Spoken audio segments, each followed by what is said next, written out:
trabajábamos en terreno, ¿ah? O sea, esto no está como en el caso de la Santa María. Yo estaba en las escuelas, no había estado acá, pero en las escuelas sí. Y por cierto, la reforma más potente, a mi juicio, de toda la reforma educativa, y que ha sido muy poco mencionada y apreciada en Chile, es la ley de carrera docente. Pocos le llevan el apunte, y es la reforma que en 10 años más va a tener un impacto, y un impacto muy significativo en la calidad de la educación.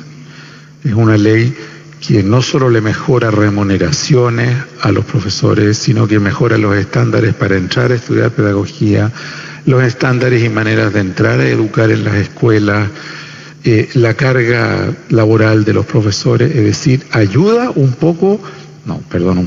significativamente a que los profesores comiencen a tener un estatus social, económico, laboral más similar al de las carreras más apreciadas de Chile, con lo cual vamos a tener, espero, crecientemente chicos de mayor calidad de egreso de la educación media queriendo postular a ser profesores, ¿no? Como ocurre en todos los países donde funciona bien la educación. O sea, yo creo que es esta ley la que nos está trayendo, no diría yo al siglo XXI, pero sí al siglo XX en materia de quiénes son las personas que educan en las escuelas.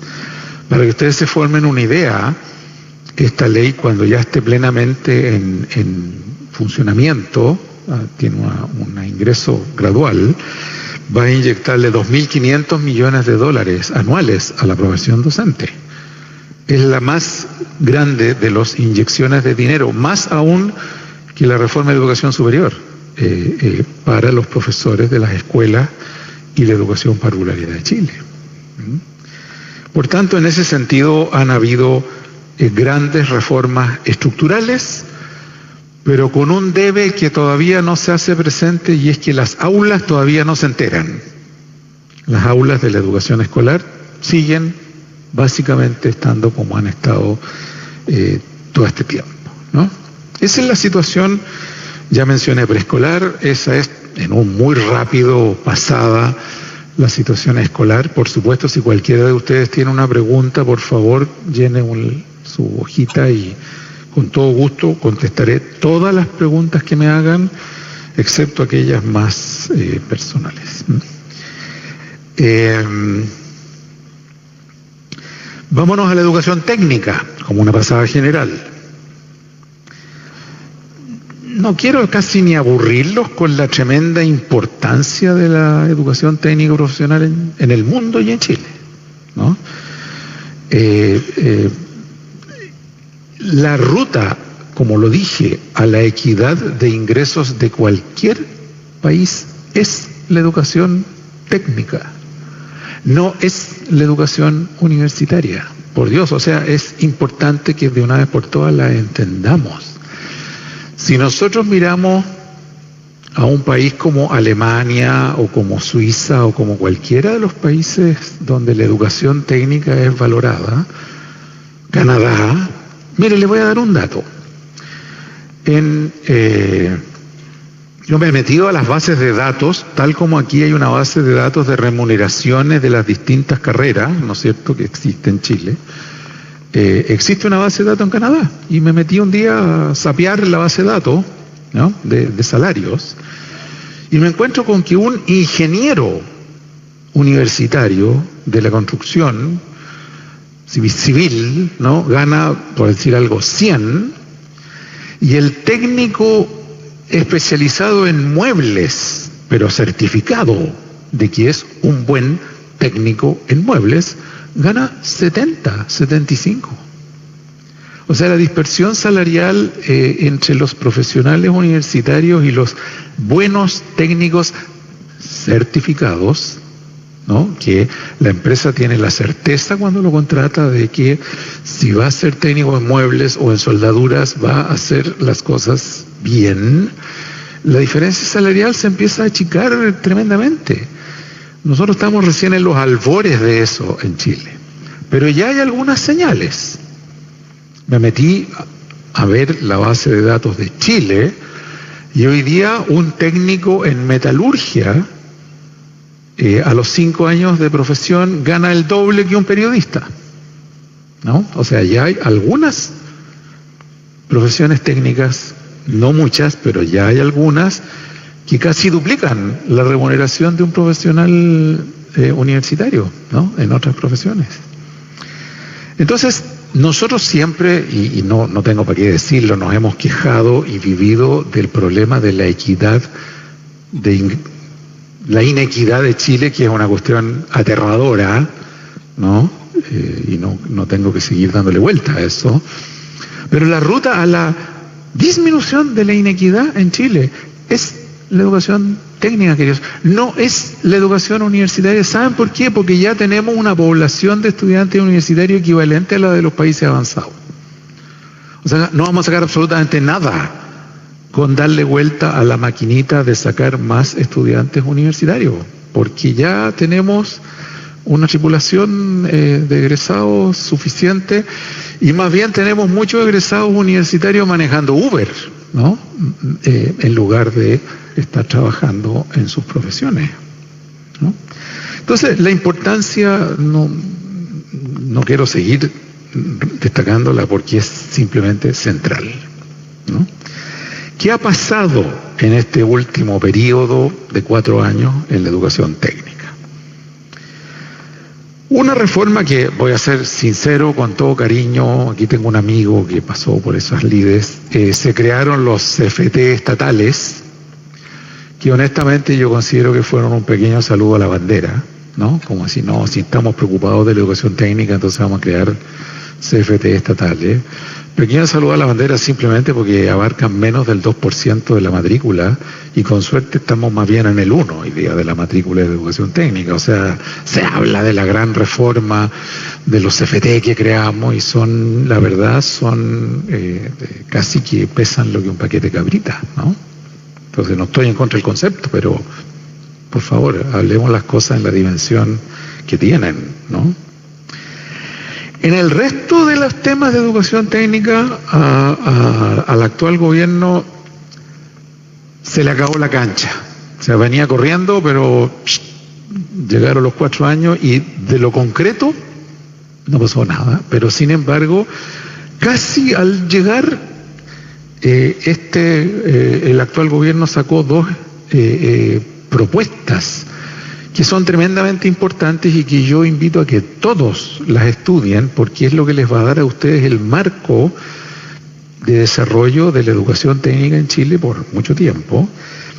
Se publicó un Plan Nacional de Educación Técnica, en que hubo una gran colaboración entre el CENSE, el Mineduc, los empresarios, o sea, hay un tremendo consenso de hacia dónde deben ir las cosas en el Plan Nacional.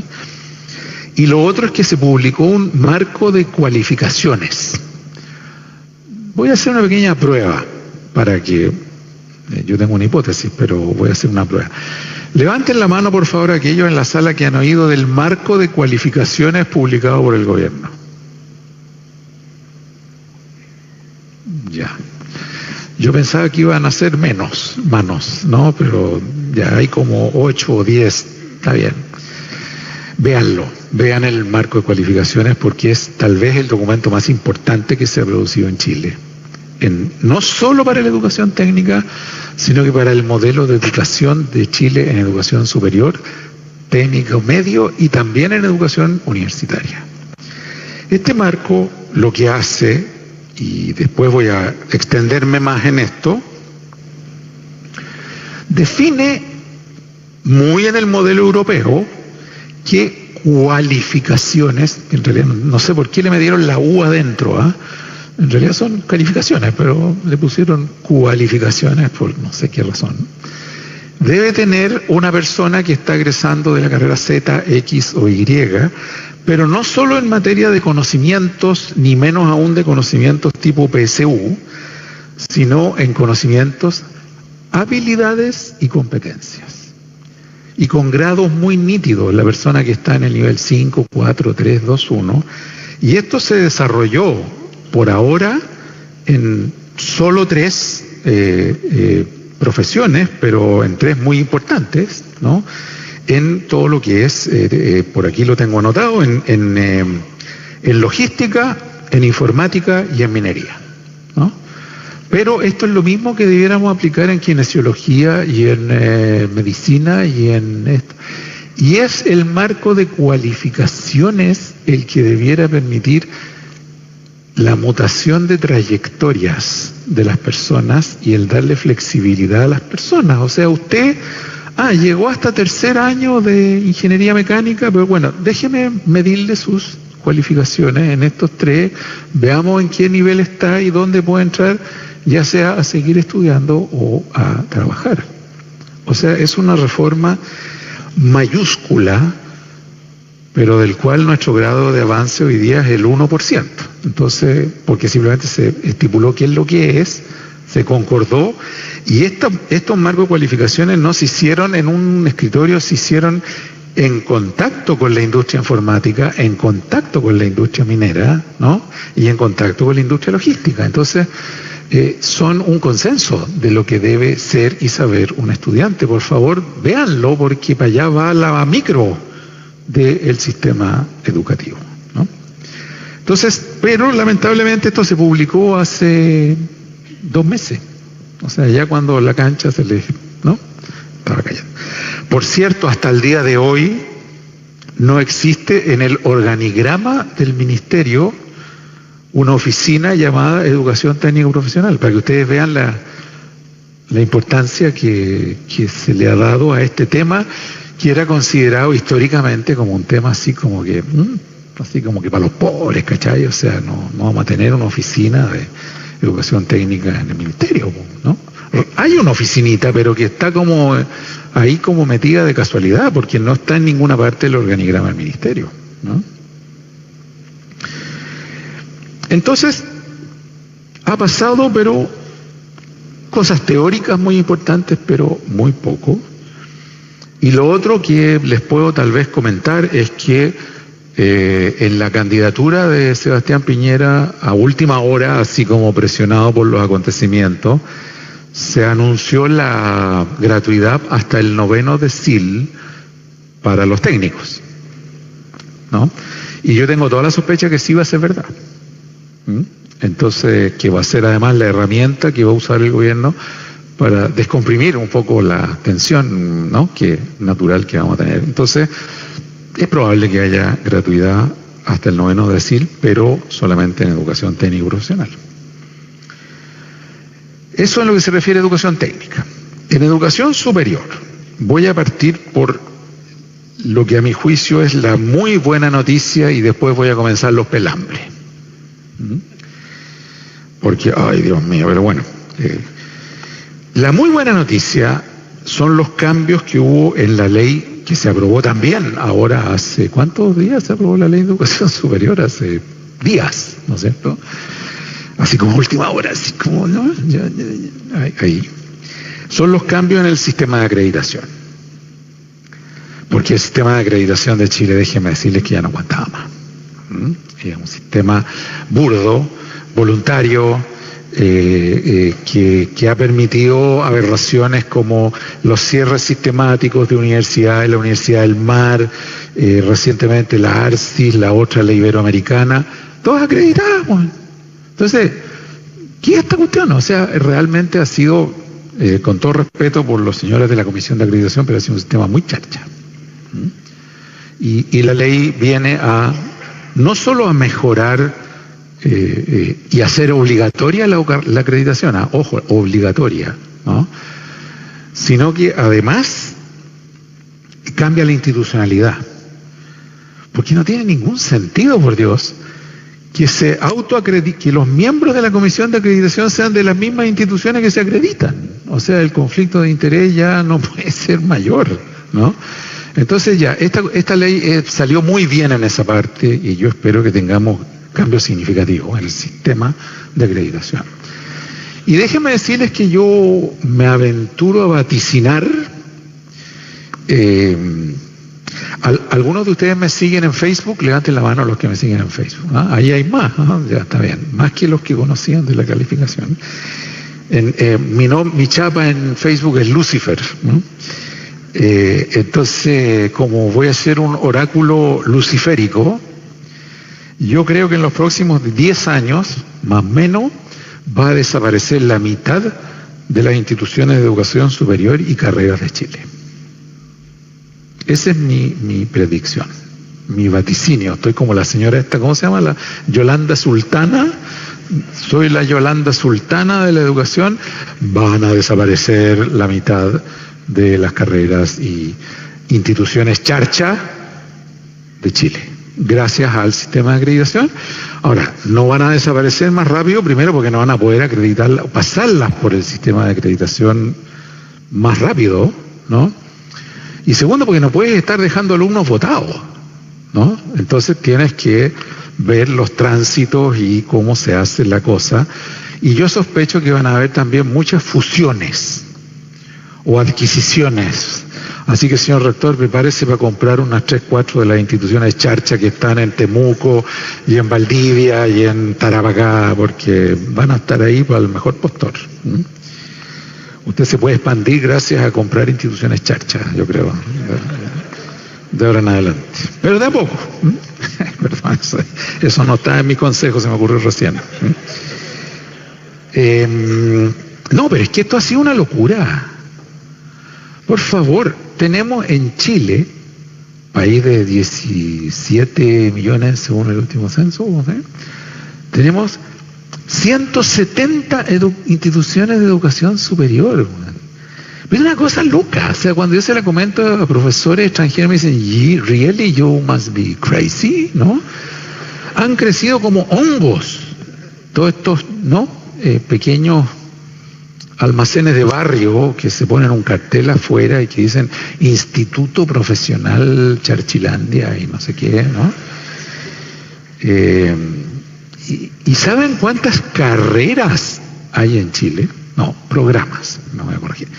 Se entiende por programa una carrera en un campus, ¿ok? O sea, si usted tiene una carrera en este campus y la misma carrera en, no sé, pues en otro campus de esta misma universidad, son 2 programas.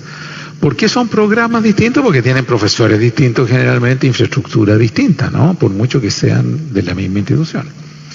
En Chile, queridos amigos, primero nadie ha podido contabilizarlos exactamente, pero son entre 7 y 10 mil programas en Chile. Ingeniería astronáutica con flores de Bach, o sea, te pones a ver las cosas y no, esto de las flores de Bach es verdad, carrera de flores de Bach. Y todos matriculan alumnos, matriculan incautos, ¿no? Y peor aún, porque cuando consiguieron esta espuria acreditación institucional por 2 años, se largaron a crear campus y carreras como que, ¿no es cierto?, como que apurarse con el negocio antes que se nos acabe, ¿no? Y se les va a acabar. Y eso es una muy buena noticia, yo creo, para Chile, pero de proceso lento, un cambio muy estructural. Un segundo tema que es el ingreso a la educación superior, en general, digamos, tanto técnica como universitaria. No sé si ustedes alguna vez oyeron hablar de una novela de García Márquez que se llama La increíble historia de la Cándida Heréndira y su abuela desalmada. Bueno, este es el engendro del Cruch y su hija desalmada, la PSU, ¿no? Con todo respeto y cariño, lo conversábamos antes de venir para acá, el Cruch es un engendro que ya no da más. Y entonces resulta que tenemos universidades estatales del Cruch, las G9 del Cruch, las que no están en el Cruch, los institutos, ¿no? Y todo esto es un enredo y entonces se le da gratuidad a las universidades del Cruch, pero no a las del Cruch. Y dentro de esto, o sea, esto es una cuestión que ya simplemente no da más y hay que redefinir radicalmente este Cruch. o crunch, como yo lo llamo. Pero además el crunch se mandó otra por la hija de Salmá, que es la PSU. Que yo tengo la peor opinión sobre la PSU.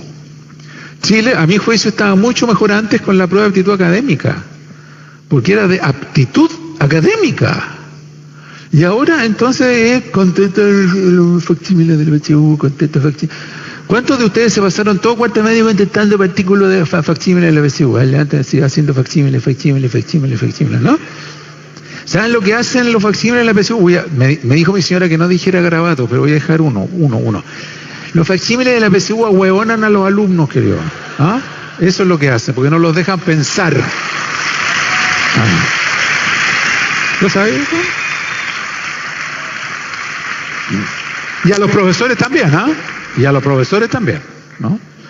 Entonces hay que repensar radicalmente. Yo creo que hubo un gran avance en el tema del ranking.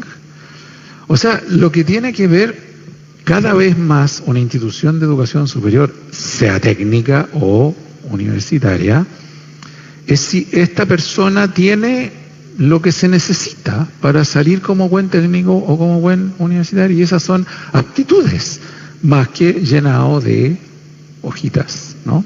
Que más encima muchos las preparan en un preuniversitario, digamos, al final, para echarle una, ¿no?, pasadita. Entonces, esto es algo que no se tocó y que requiere, a mi juicio, una reforma muy radical. Pero que también yo creo que esta propia universidad puede experimentar con maneras cada vez más creativas de ver cómo ingresan a sus estudiantes, ¿no? Les voy a dar solamente el ejemplo de la Universidad de California. Esa no es charcha, ¿no? Esa no es charcha. En la Universidad de California, en todos los campus de la Universidad de California, fíjense ustedes, los jóvenes que quedaron en el 10% superior de sus escuelas entran automático. Claro, pero son escuelas mejores que las de acá, pero por el solo hecho de demostrar que eran aperrados, entran automático a la Universidad de California, señores. Y por algo lo harán, ¿no? Porque de alguna manera la experiencia les demuestra que a esos jóvenes les va tan bien como a los que llenan la PSU gringa, que se llama el SAT y esas cosas, ¿no? Entonces hay que entrar a modificar y experimentar mucho con el sistema de ingreso a la educación superior. Y ahora voy a hablar de la malvada gratuidad y su hijo desalmado, los aranceles de referencia. Que esto probablemente a los estudiantes no les, que son la mayoría de esta sala, no les toque tanto, pero a las autoridades de la educación superior sí, ¿no es cierto? Excúsenme, hubo una época en que la Unión Soviética, en su época soviética, tenía lo que se llamaba el Gosplan, que era la Oficina Nacional de Planificación, que planificaba hasta el último perno y tornillo que se fabricaba en una fábrica en Siberia. O sea, todo era controlado centralmente, ¿no? Dígame una cosa, si yo le dijera a alguien, mira, tú le vas a tener que calcular los aranceles de referencia a 6.500 o 9.000 programas universitarios, que además algunos están en regiones, que otros usan laboratorios, que otros no usan laboratorios. Por Dios santo, ¿cómo lo vas a hacer? Entonces, obviamente se cometieron muchas arbitrariedades al fijar estos aranceles de referencia, lo cual ha tenido con déficit a muchas universidades, y que si esto no se altera pueden seguir teniendo déficit. Y lo más patético es que ha sido una bonanza para las universidades más chachas. Porque al tú pagar lo mismo, o más o menos, porque hay niveles, pero de todas maneras, al pagar lo mismo por una carrera de ingeniería industrial en la Universidad Católica de Chile o en una universidad charcha que cobraba mucho menos que ese arancel, ahora están llenos de plata. Más encima estamos llenando de plata a la Universidad de Charcha y perjudicando a las universidades que tienen investigación, laboratorio y toda la cuestión. Entonces, esta cuestión es una ingeniería. Ojo, yo no estoy en contra de la gratuidad. tan no lo estoy que en el programa que publicó Educación 2020 en el 2013, a principios, cuando no comenzaba este gobierno, ni había campaña presidencial todavía, una de nuestras propuestas era llegar a la gratuidad en educación superior para el 60% más pobre, que es exactamente lo que ocurrió. Lo que quiero decir es que la manera de hacerlo fue el equivalente, a mi juicio, a rascarse esta oreja, pero con esta mano y hacerlo así, ¿no? Entonces ahí vamos a tener, estamos teniendo, las universidades están teniendo, institutos lo están teniendo, algunos de ellos problemas muy serios, y cómo se va a ajustar esto en los próximos 2-3 años y de qué manera se va a ajustar. Lucifer les vaticina que va a seguir siendo uno de los temas más polémicos de Chile. Ya no si hay o no gratuidad, ¿me explicó? Sino cómo se está haciendo este asunto de la gratuidad. A nuestro juicio, aquí se va a necesitar, y esto, aquí usted me va a dar una segunda copa de vino probablemente al almuerzo, señor rector. Nosotros creemos que se necesita un estatuto especial para las universidades privadas con misión pública. Tal como se sacó una ley para las universidades estatales, no tengo nada contra eso, pero vamos definiendo cuál es el estatuto de las universidades privadas con misión pública y de las instituciones privadas con misión pública, porque también incluye al INACAP y al DUOC, ¿no es cierto? Y cuál es el derecho que tienen o no tienen a determinadas cosas, porque si no lo que vamos a tener es un ministerio de educación con colas de rectores en las puertas y decanos, gritando, denme un poquito más de plata, y con un vasito de mendigo así a la salida del ministerio, y alguien en el ministerio tirando unas monedas para abajo por las ventanas, ¿no? Entonces, esto requiere perfeccionarse también, y nadie explica cuál es el sentido de las distinciones radicales. Yo no las termino de entender, entre la Universidad Técnica Federico Santa María y la Universidad de los Lagos. Esta es mejor que la Universidad de los Lagos, por Dios. Y no es un juicio de valor. Vean las acreditaciones de la Universidad de Santa María y la de los Lagos. Pero la Universidad de los Lagos es beneficiada por ser estatal. Y esta no aguanta más esta cuestión. Y yo creo que va a haber que corregirlo, pero sinceramente no tengo la menor idea de cómo. Esto va a ser objeto de polémicas muy fuertes durante los próximos años. ¿Cuánto llevo? Perdón. ¿Cuánto me queda? ¿Me quedan 30? Ya, vamos a apurar. Segundo capítulo, ya me gasté la mitad en el primero, ya, vamos. Habilidades para el siglo XXI. Ya les hablé del marco de cualificaciones. ¿Cuáles son estas famosas habilidades que se habla tanto para el siglo XXI? En el marco de cualificaciones de logística, informática y minería de Chile, ya se mencionan. Habilidades, ser capaces de manejar información, pero demostrablemente ser capaces de manejar información y datos, ¿no? Ser capaces de resolver un problema, y no digo un problema de cálculo o de diferencial, un problema. Oiga, usted tenemos un problema, las micros por la avenida Argentina están colapsando la avenida Argentina, este es el problema, propongo una solución. ¿Me explico? Eso es un problema, y es un problema interdisciplinario, porque es un problema no solo de transporte, sino que social y urbano, y averígüese cómo, rásquesela para ver cómo solucionamos este problema, ¿no? Uso de recursos, cómo se priorizan recursos que siempre son escasos en una empresa, en una institución, en un problema, ¿no? Habilidades de comunicación verbal y escrita. Queridos alumnos, yo les soplo aquí, no sé cómo andarán en esta universidad, pero que si todos ustedes no son capaces de pararse delante de una pequeña tribuna, no de 400 personas, sino que de 10, y expresar oralmente lo que ustedes proponen, no van a llegar muy lejos en sus carreras. en la vida. Así que vayan practicándolo si no lo practican lo suficiente. De igual manera, nosotros tenemos un sistema de reclutamiento de personal en educación 2020, que no somos tan grandes, pero cuando hay que contratar a alguien pasa por un proceso y lo primero que le pedimos es que redacte un párrafo comprensible de una página sobre cualquier tema. Y ahí se nos cae el 80% de los postulantes con títulos universitarios, querido, ¿no? Entonces, ojo con este tema, ¿no?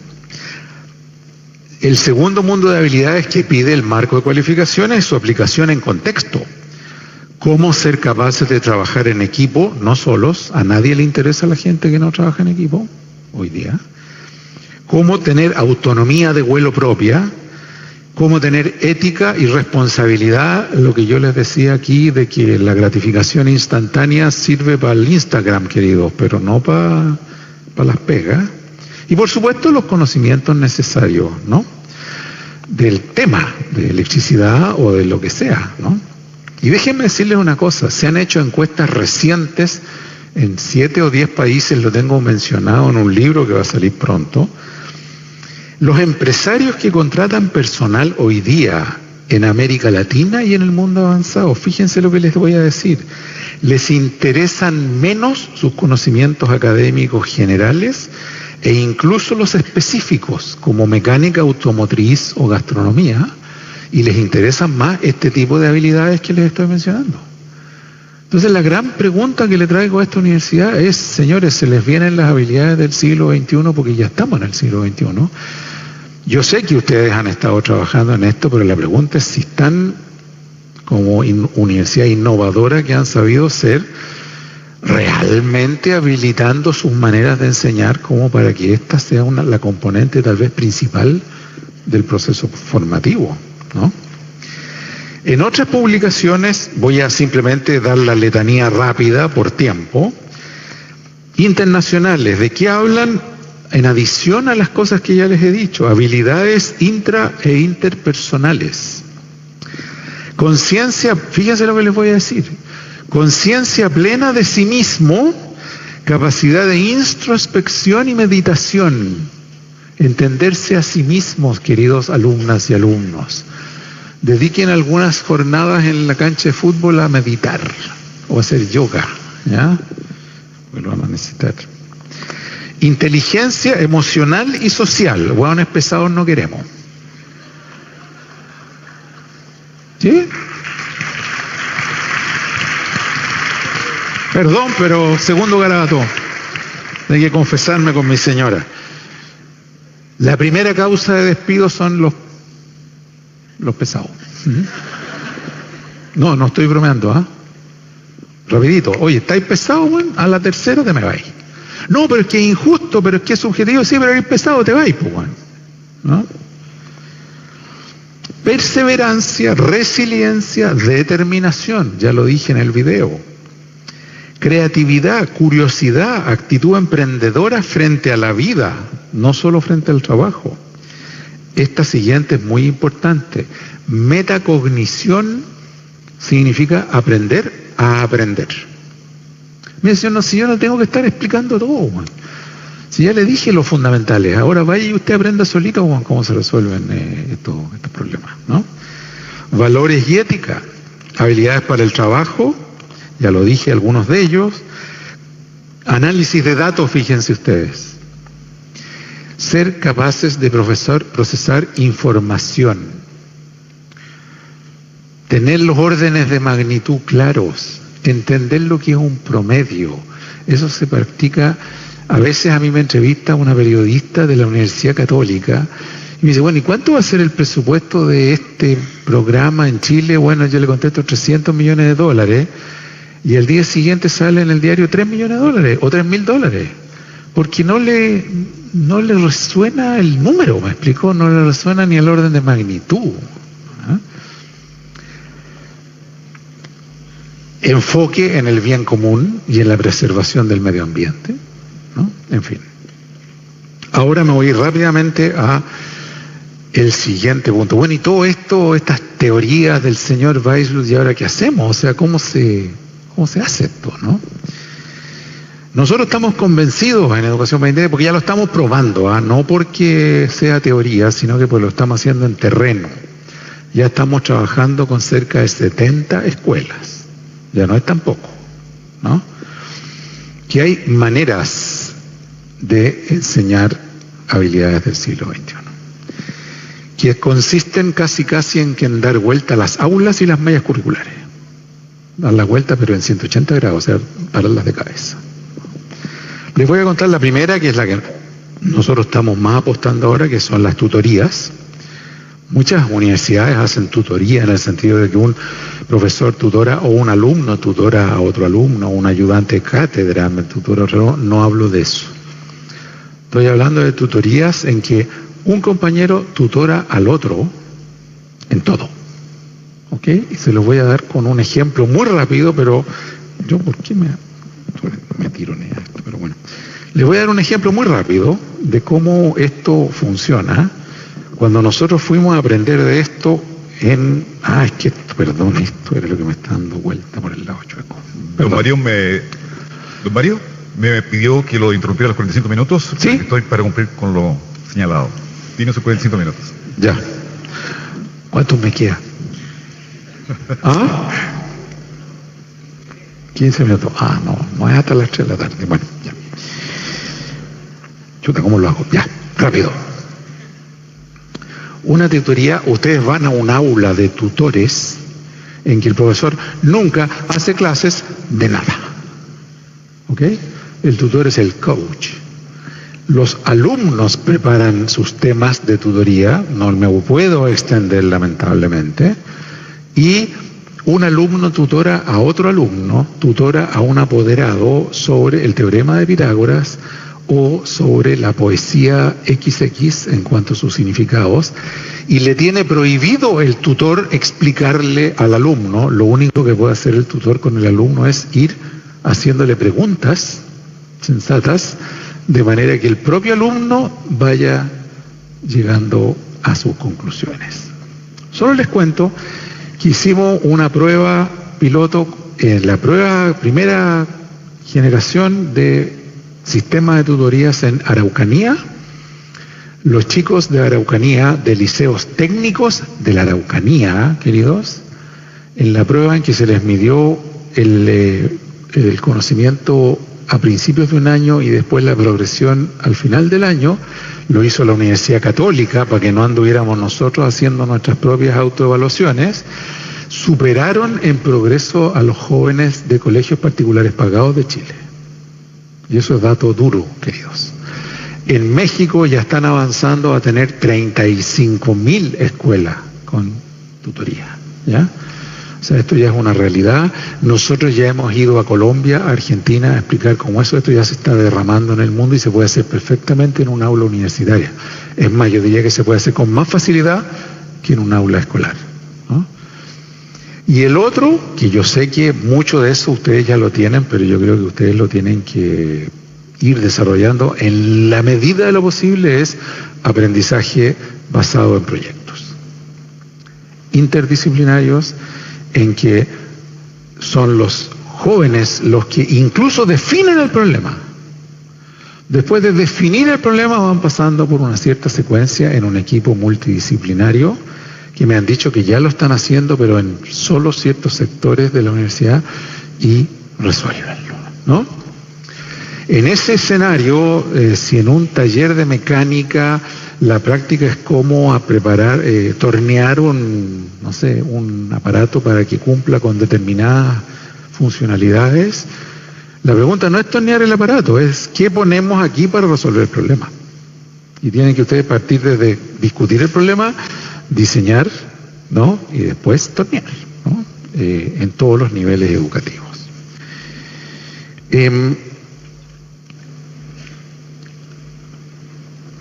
Me gustaría quedarme media hora más hablando de esto, pero no lo voy a hacer, ¿no?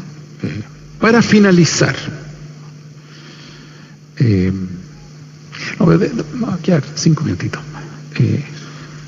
Señores, el mundo educativo, escolar y superior va para allá y va a una velocidad mucho, pero mayor que Chile. Entonces, creo que es hora ya de que todas las instituciones lo asuman y que digan, bueno, ¿cómo cambiamos la manera de enseñar? En el caso extremo de Finlandia ya no existen más materias en escolar. O sea, no hay que el niño va a la clase de matemáticas y a la de historia, la de filosofía, porque la materia de historia, filosofía y matemáticas no existe. Hay profesores de historia, filosofía y matemáticas. A los niños, dependiendo de su edad, se les ponen desafíos que tienen que integrar historia, filosofía, matemáticas y lo que sea, y salir con propuestas y soluciones, que pueden ser como debiera ser la reforma constitucional en Chile, y no estoy exagerando, en fin, lo que ustedes quieran y gusten. Termino para finalizar. Me voy a atrever, señor rector, en forma completamente irresponsable, a darles algunos consejos a esta universidad, pero acuérdense que yo estoy de invitado nomás. El primer consejo es medio trivial, pero no es menor. Sigan como van en muchos sentidos. Ustedes han sido un ejemplo en Chile. Yo soy un fan de esta universidad. Lo han estado haciendo bien y con rigor, y por lo tanto ese es como lo obvio, lo primero, seguir como van. Pero tal vez con un detalle. No sean tan pernos.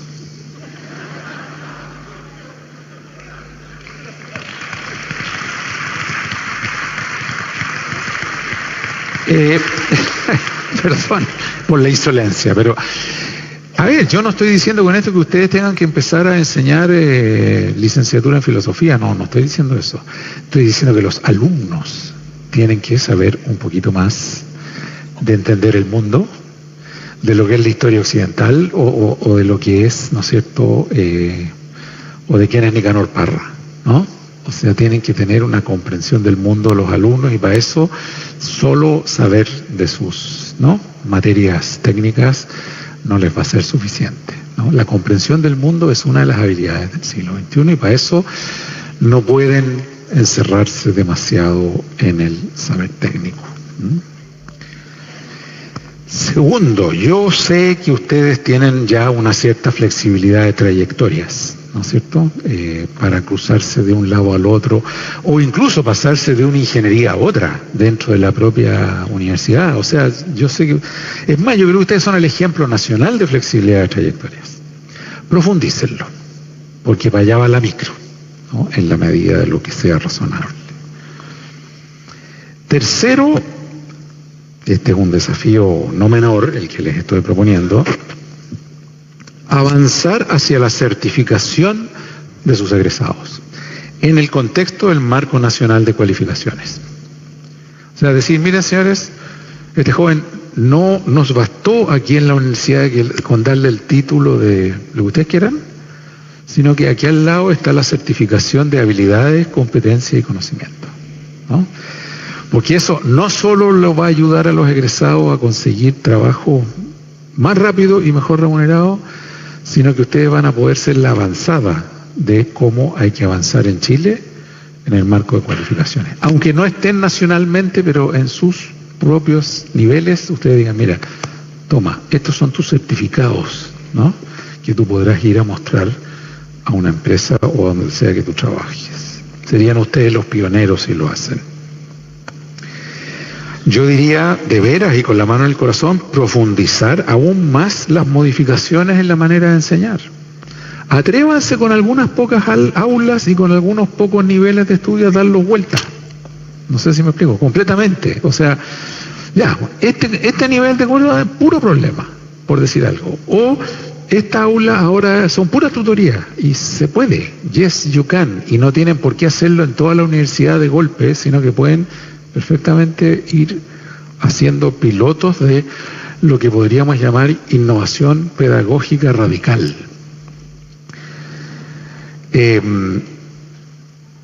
Atreverse aún más en las formas innovadoras de selección de vuestros propios postulantes. Y por último, dotarse de muchísima paciencia para resistir el temporal que se avecina, porque vamos a tener todos, y tienen que mantener todos la calma, estudiantes y profesores, porque vamos a tener un sector de educación superior extraordinariamente turbulento, me temo, en los próximos 2-3 años, así que navegar con calma, digamos, dentro de esas turbulencias, ¿no? Ir a pasar el vasito al Ministerio de Educación para que, ¿no? A manera de cierre, yo aprendí esta mañana de que en el testamento de Federico Santamaría hay una frase que me la dijeron textual, no sé si la voy a poder repetir tan textual, que dice algo así como darle la posibilidad a los desvalidos meritorios, esa parte no me la anoté, a los desvalidos meritorios de llegar a los más altos grados del aprendizaje y de la sociedad, a los desvalidos meritorios. Esta fue una frase que dijo Federico Santamaría en año 1920, hace casi un siglo. Desvalido meritorio no es una palabra que uno usaría hoy, pero era decir a los que no tienen la posibilidad de pagar sus estudios, darle posibilidades.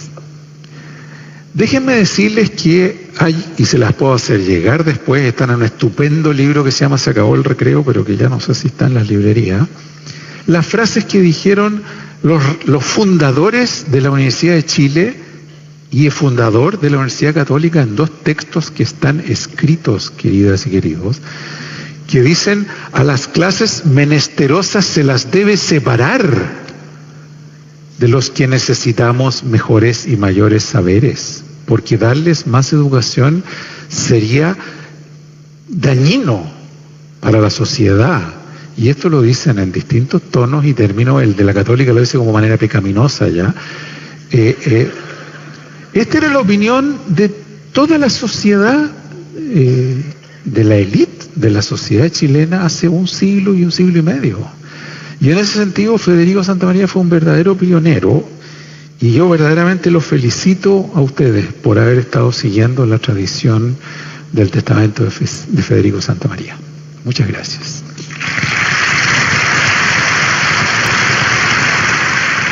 Muy bien. Queremos agradecer al fundador y director de Educación 2020, señor Mario Weissblot Subelman, por su clase magistral Desafíos de la Educación Superior en el siglo XXI. Recordamos a los asistentes formular sus preguntas y ser entregadas a los monitores que se encuentran en los pasillos de nuestro Teatro Aula Magna. Un fuerte aplauso nomás para la exposición que nos ha entregado Mario Weissblot Subelman.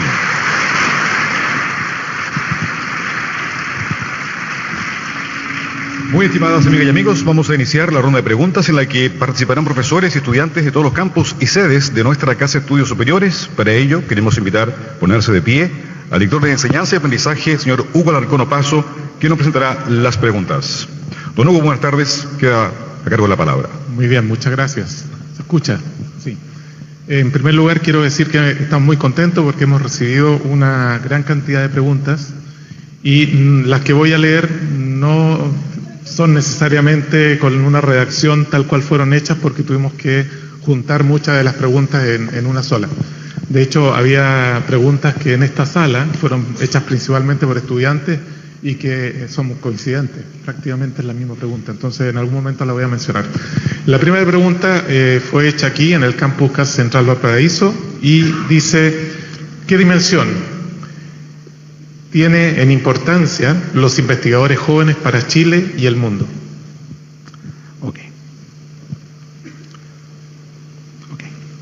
Tal vez si me dan unas 3 o 4, porque si no podemos quedarnos, ¿no? Dame 3 o 4. Le voy a dar las que corresponden a Valparaíso. La siguiente es: ¿qué opinión le merece las políticas de inclusión que se están promoviendo en el gobierno, como por ejemplo el programa PASE?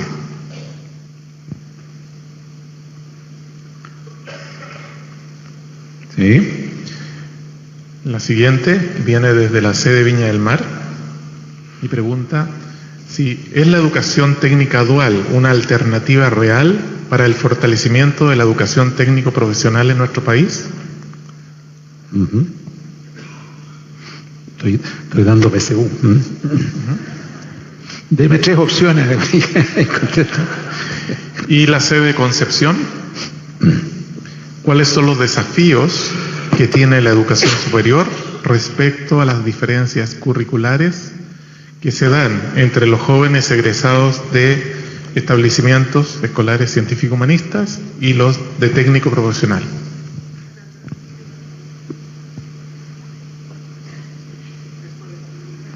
No, prefiero escuchar. Gracias. Ya. Ha estado muy de moda esta última pregunta, que la filosofía, que si no. A ver, ¿qué importan los investigadores jóvenes? Claro que importan y mucho, ¿no? Yo creo que Chile en general ha ido chuteando la asignatura pendiente de lo que es la investigación científica y tecnológica. Dicho en números, nosotros estamos gastando el 0,3% del Producto Bruto hoy día en eso, y los países avanzados gastan el 2,5%, o sea, casi 10 veces más, como porcentaje del Producto Bruto, que además es un producto mucho mayor, ¿no? Por lo tanto, no queda de otra. Y por lo tanto, los investigadores jóvenes son muy, muy importantes. Ahora, yo siempre lo dije, yo creo que se cometió un error con el programa de Becas Chile, que fue magnífico en mandar gente para afuera a estudiar, doctorado, magíster, pero yo siempre dije, perdón, en vez de mandar 10.000, yo prefiero que manden 5.000, pero que tengan a la vuelta garantizado un contrato por 4 años en alguna institución, o sea, dinero para su contratación a la vuelta. Como eso no se hizo, hemos estado perdiendo muchos becarios para afuera y otros que han estado muy frustrados porque no consiguen pegar adentro. Y menos aún cuando, cuando se dio la gratuidad, se dijo, vamos a fijar las aranceles de referencia docentes y para complementar vamos a aumentar los presupuestos universitarios en investigación. ¿Ocurrió eso, señores investigadores, profesores? No. Entonces, estamos al debe ahí totalmente, pero lo que sí hay que tener mucho cuidado es con tener investigadores jóvenes que estén al 3 y al 4. O sea, tiene que haber los fondos de investigación necesarios como para que los investigadores jóvenes puedan hacer su pega, ¿no?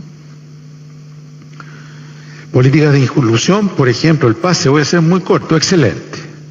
De las mejores cosas que se han hecho, ¿no?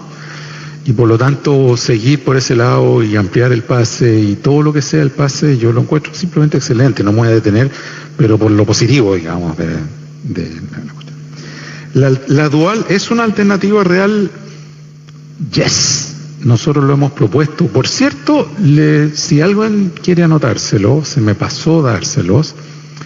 Nosotros propusimos en julio un Plan Nacional de Educación 2018-2030. Y hay un sitio web especialmente dedicado a ese plan con pestañas muy fáciles que se llama el Plan de 2020.cl, el Plan de 2020.cl. Y ahí hay una parte dedicada a educación técnica y profesional y hablamos precisamente de la educación dual. La educación dual en algunos países, y Suiza es el país tú lo conoces el tema, ¿no es cierto, Carlos?, por excelencia, más que Alemania, fíjense ustedes, es un país donde los jóvenes en la educación técnica, tercero y cuarto medio, pasan la mitad de su tiempo en una empresa y la otra mitad solamente en la escuela, ¿no? Pero por un acuerdo entre la escuela y la empresa, en que la empresa le paga una remuneración, o sea, es un esquema que beneficia a la escuela, a la empresa, porque la empresa también se beneficia del trabajo de estos jóvenes, el gobierno pone incentivos, o sea, está muy armado el esquema tripartito, cosa que hoy día no está.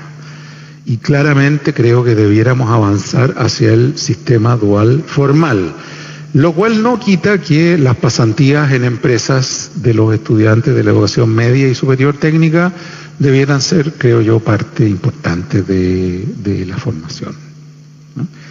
Por último, diferencias curriculares entre CIT y ETP. Yo voy a ir más allá. Yo creo que a nivel de educación escolar, no superior, la diferencia entre ETP, entre educación técnica y científico humanista, debiera tender a desaparecer. O sea, voy más allá que si el currículum de una, el currículum de la otra. Yo creo que lo que hay que tratar de lograr son liceos polivalentes, pero de veras, en que el estudiante pueda optar por algunas materias de filosofía y otras de gastronomía, por decirlo de alguna manera, dentro de un liceo auténticamente polivalente, ¿no? Ahora, esto no es posible en todos los liceos, pero yo creo que hacia allá debiéramos ir. Y en cuanto a que la pelea esta por la filosofía, bueno, iba a hacer otra pregunta, pero no tenemos tiempo. Hay un mito urbano de que lo que quería el ministerio era desaparecer filosofía. No es verdad. Lo que está tratando de hacer el ministerio es meter filosofía en el currículum de técnico profesional. Y ahí es donde surgieron las observaciones ¿no? Pero voy a ser congruente con lo que yo mismo he dicho. Necesitamos habilidades para el siglo XXI y comprensión de literatura en los técnicos también, ¿no? Entonces hay que ir hacia allá y no hacia allá. Creo que con eso contesté las 4 preguntas. ¿Hasta qué hora tenemos para contestar preguntas? Yo puedo estar hasta las 3, pero no creo. ¿Hasta qué hora tenemos para contestar preguntas?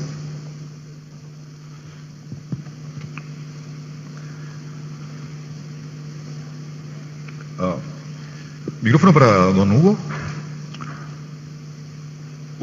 Ahí sí.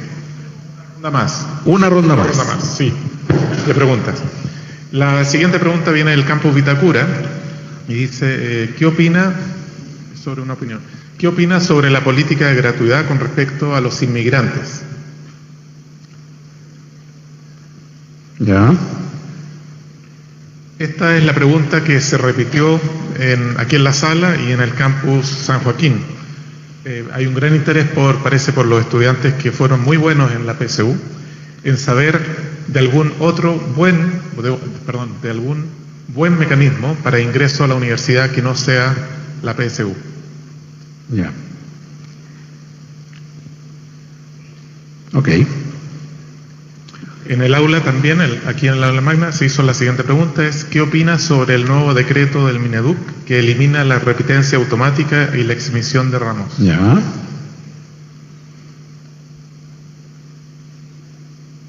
Ahí está. ¿No? Inmigrantes, otro tema muy polémico. Señores, yo soy nieto de inmigrantes.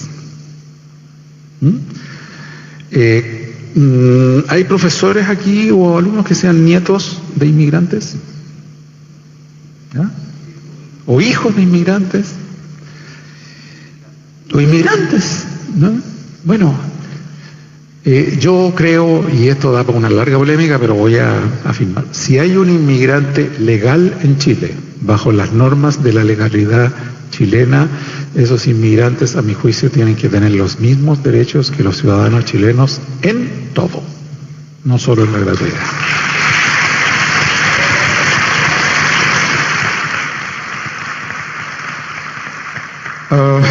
Mecanismo de PSU. Bueno, primero que nada, el primer mecanismo es mejorar de una condenada vez por todas la condenada PSU.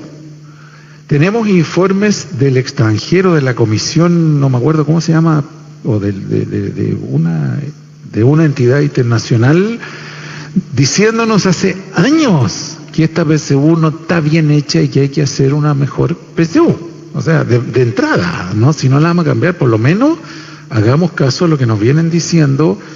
No, yo encuentro incomprensible realmente que tengamos a un Cruch sentado sobre sus posaderas, con todo respeto, cuando nos están diciendo de todo el mundo que hay que cambiar la PSU, mejorarla, y que no hace nada. O sea, ya, ¿hasta cuándo, no? Esa es la primera. Segundo, la PSU mejor, miren la estupidez que voy a decir, era la prueba de aptitud académica. O sea, yo quería volver para atrás a la prueba de aptitud académica antes de seguir teniendo esto, ¿no? Y lo tercero es que yo no creo que un test estandarizado, sea la PSU o la prueba de aptitud académica o el que sea, deba nunca pesar más de la mitad del sistema de admisión. Lo otro tiene que... Y no estoy hablando de mecanismos tipo PASE, o sea, no estoy hablando de mecanismos de nivelación por otros carriles, estoy hablando de la admisión normal, ¿no? Yo creo que tiene que tomarse en cuenta mucho más el ranking, más que el nivel de las notas, porque en las notas hay inflación de notas, Entonces, todos para pelearse le ponen un 7 a los alumnos en todo, no en las notas de enseñanza media, sino que el ranking dentro de una misma escuela, yo creo que es un mecanismo que fue muy bien pensado por, ¿cómo se llama este profesor? Un profesor que se ha pasado la vida diseñando el ranking. ¿Quién?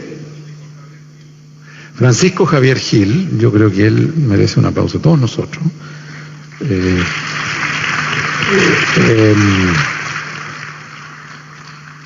En la Universidad de California, como les digo, el 10% mejor de cada colegio entra automático, si son de colegios del estado de California, ¿no? Que es un estado del tamaño de Chile, digamos, en términos de población y producto, ¿no? Y más. Hay escuelas que se fijan, o universidades que se fijan en las aptitudes que han tenido los jóvenes para desarrollar proyectos en la escuela. O los que han sido presidentes de curso, o los que han, no sé, tenido otras habilidades. Ahora, claro, eso se presta mucho para que en esquemas masivos manipulemos, ¿no es cierto? Pero, en fin, lo que quiero decir es que hay que innovar mucho más en los mecanismos de admisión, ¿no? Por último, en cuanto a eliminar repitencia, yes, estoy de acuerdo. En eso me pongo oficialista. En otras cosas no, pero en esta sí. Mira, aquí hay que recurrir a las estadísticas nomás. La tasa de deserción entre los que repiten es mucho, mucho mayor que la tasa de deserción de los que no repiten. Y la política de cada aula es sacar a los que están más abajo, más y no menos. No sé si me explico. Hay que concentrarse. Miren, la política finlandesa. Finlandia es uno de los países con los mejores resultados del mundo, pero también con los mejores resultados de equidad de aprendizajes. Equidad de aprendizajes no es equidad social, es la distancia que separa a los que saben más de los que saben menos en el test de PISA. Y es la más chiquita de todas. ¿Por qué? Porque tienen solo 4 horas diarias de clase en las escuelas. Apláudanme. 4 horas de clase en las escuelas.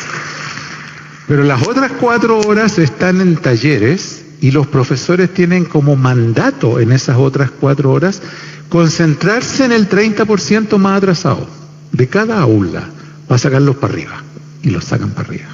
Eso es equidad, compañeros. No hacerlos repetir y que después deserten y se vayan a pasar piedras a las calles. Así que eso sería. Muy bien, de esta manera damos por finalizada la clase magistral Desafíos de la Educación Superior en el siglo XXI, entregada magistralmente por Mario Baeswood.